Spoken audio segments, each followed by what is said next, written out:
સાચવવાનો હોય.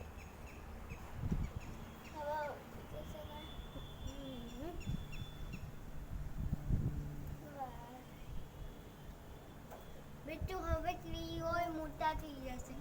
બિટ્ટુ જલ્દી મોટા થઈ જાય.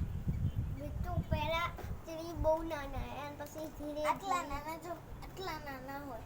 આટલા નાના અને પછી જે બીજ નાખ્યું ને એટલે આટલા નાના હોય તો આટલા મોટા અરે આપણી તો એના જેટલા હાથવે નહીં તો કેવી રીતે બધી મોટું કરી દઈએ. અને પછી દુનિયા